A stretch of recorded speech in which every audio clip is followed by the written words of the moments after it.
Hey guys, Mr. Milton here. Today we're going to talk about graphing lines. At the end of this video, you should be able to graph lines that are given in slope-intercept form. And you should be able to graph horizontal and vertical lines. Okay, there are three forms that we're going to use for linear equations. Okay, the one we are doing today is called slope-intercept form. This one is the most used, the one we'll use the most for this class. Okay, slope-intercept form is y equals mx plus b.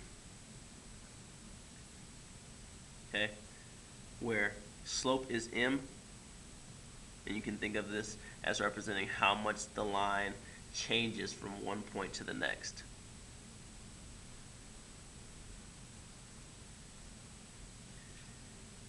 And the y-intercept is b, and you can think of this as representing the point at which you start when graphing.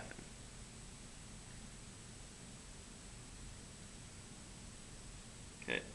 Now let's talk about what is a y-intercept. It's the point where the line crosses the y-axis. Okay, that's the center vertical line. Okay. So we'll always start with a point on that center vertical line when we're graphing with slope-intercept form. Okay, so because we're looking at slope-intercept form, we should be able to identify the slope and the y-intercept just by looking at the equation. We don't have to have a graph. Okay, so always remember slope-intercept form is y equals mx plus b. And we will be able to find the slope because it will be the coefficient by x, or the number in front of x. We'll be able to find the y-intercept. Sorry, this shouldn't be negative. It's an arrow. We'll be able to find the y-intercept because it is the constant, or the number that does not have a variable by it. Okay, so for the first problem, we have f of x equals 2x minus 3. Okay, please don't let it throw you off that it is in function notation. Remember, f of x means the same as y. And so y equals 2x minus 3, or f of x equals 2x minus 3. Our slope for this problem will be the number in front of x. In this case, that's 2. Okay, remember, realize that our slope is not 2x. Our slope is just 2. Our y-intercept is the number that's by itself. Now, notice that our equation for slope-intercept form is y equals mx plus b. In this case, we have minus 3. Okay, and that's because we won't write two signs next to each other. We wouldn't say plus negative 3. We would just say minus. Okay, so our y-intercept in this case is negative 3. Okay, identify the slope in the y-intercept from number 2.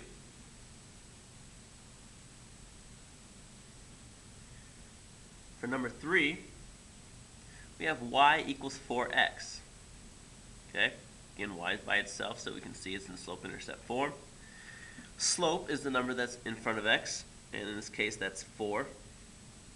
Notice that we don't have a b written here. There's nothing else written. Okay, we still have a y-intercept. Okay. Now, because we don't have anything written, and we know it's in slope-intercept form because y is by itself, we have to say something has to be here. What would be here so they wouldn't write anything down for b? And that answer is 0. You don't really gain anything by saying plus 0. Plus 0 doesn't mean anything. And so they wouldn't write that down. But we have to recognize that, hey, if there's no b written here, it must be 0. Okay, and our last problem is kind of tricky, because we're used to seeing slope-intercept as y equals mx plus b, right? Y equals mx plus b. But this is why I told you at the beginning that our slope is not the first number. It's the number in front of x. Okay, what number is in front of x here? Negative 3. Negative 3 is in front of x. And so that's our slope. What number doesn't have a variable by it? Positive 10. And that's our y-intercept. Okay? Alright, let's start graphing some. Find a spot so this thing stops shifting around, that'd be great. Alright, so here we go. We are given two lines in slope-intercept form, y equals 3/2 x plus 1, and y equals negative 4/7 x plus 6. Let's start with this first line. Okay, now, we will always start with the b, with the y-intercept. In this case, the y-intercept is 1. So the y-intercept is 1, and that will tell us where to start our graph. So since it's positive 1, I'm going to start on the y-axis, this vertical line, at positive 1. Our slope tells us how much the line changes from point to point, and so our slope is 3/2. That tells me, positive, go up 3, go to the right 2. 1, 2, 3, 1, 2. And I could do that again and go 1, 2, 3, 1, 2. And that's a positive slope. I'd like you to notice that I could go negative in both directions, because a negative divided by negative is positive. So I could go down 3, 1, 2, 3, and then to the left 2, 1, 2. Negative divided by negative is positive. I could go down 3, 1, 2, 3, and to the left 2. Notice that whether I went up and to the right or down and to the left, they fall in the same line. You'll have an issue when you see that your line either becomes like a Pac-Man or a lightning bolt or something like that. That means you've probably messed up. If your line's curving or changing, in a way that's not linear, you probably messed up. Or you're not holding your ruler down hard enough. Okay, and so here's our line, just given that information. Alright, let's look at number 2 together. Again, we will start with the y-intercept, which is positive 6. So up 1, 2, 3, 4, 5, 6 up here. There's our first point at positive 6. And then our slope is negative 4/7. Now, negative slopes are always kind of tricky because notice how the computer prints negative slopes. The negative is kind of in the middle here. And what people tend to do is say, oh, it's negative, I'm going to go down and to the left. But as we just discussed, if we go down and to the left, that's negative divided by negative, which is positive. My recommendation to you would be to choose where you want to put this negative sign. Because we're near the top of this graph, there's more room for me to move down. So I'm going to move this negative to the top. And so this is telling me, hey, go down and to the right. Go down 4, 1, 2, 3, 4, and to the right 7. 1, 2, 3, 4, 5, 6, 7. I got cross-eyed a little bit. Alright. If there were more space, I'd want to continue to do that at least until I had 3 points on the line. But in this graph, there really isn't enough space. And so I have enough information for my line. I really only need 2 points. But letting myself do it a few times allows me to have a straighter line and a more accurate chance to catch myself messing up too. Alright. Flipping to the back side, a few more graphs.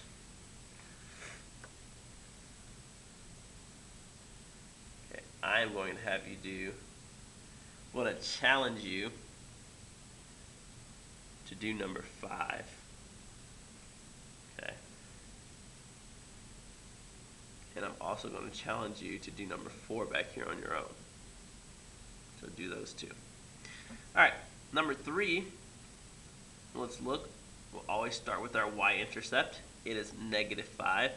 And so that means on this up and down line, I'll go down 1, 2, 3, 4, 5. That's my first point. And now remember that my slope is the number in front of x. Now you should probably say at this point, there is no number in front of x. Remember, there's always a number there.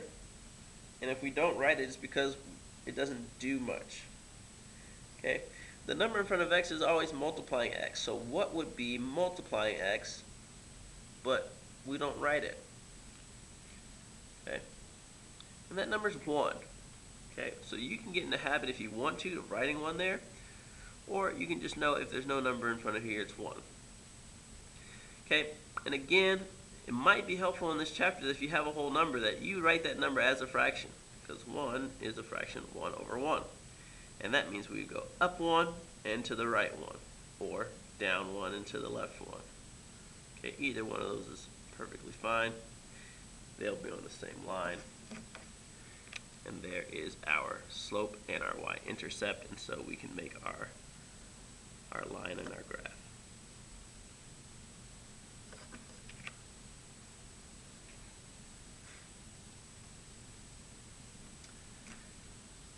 Alright, numero, you're doing 4, you're doing 5, number 6.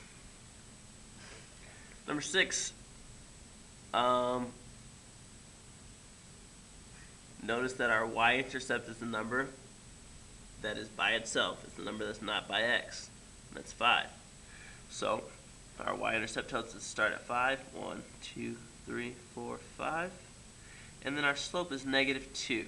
Okay, and I'm just going to say negative 2 over 1. Okay, so it'll tell me to go down 2 and to the right 1.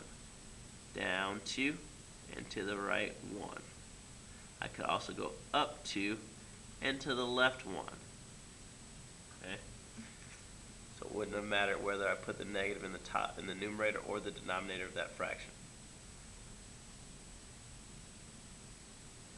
Okay. Now I'll make my line.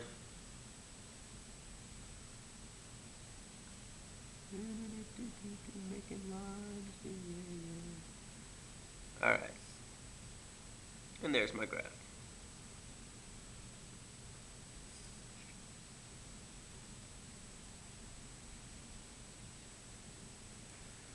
Okay.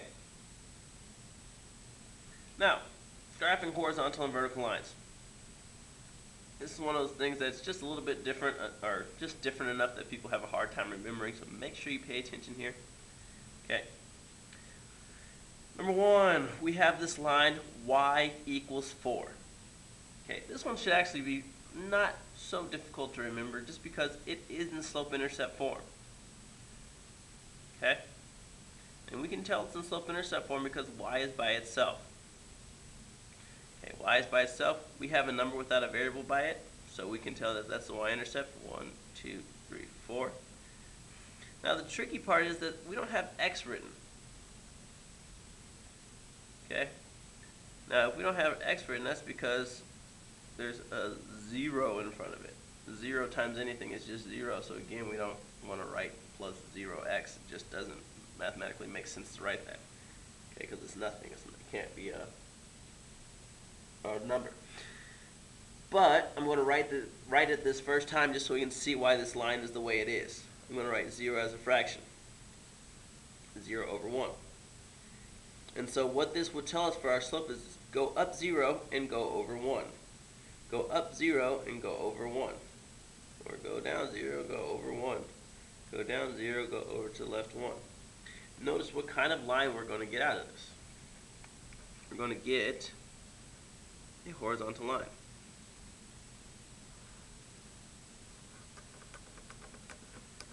I can't pick this up. You got it. Okay, we're going to get a horizontal line.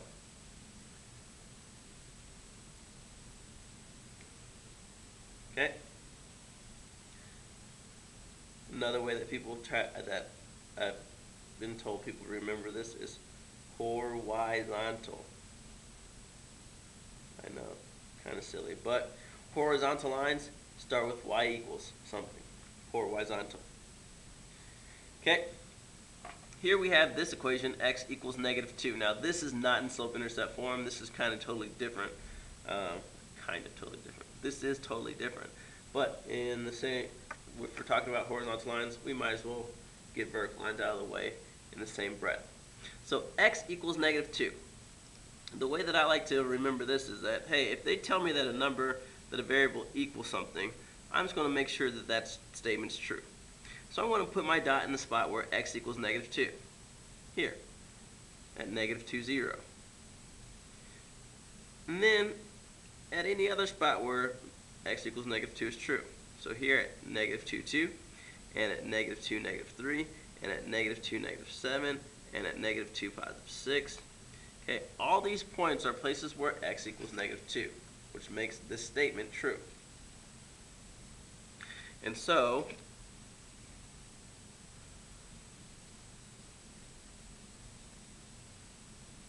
oh no, should be a vertical line. Okay, here is our line. Okay, horizontal or vertexal line, because vertical lines are always x equals something. Horizontal lines are always y equals something. Okay, y equals some just number. Okay, no variable. X equals some just number.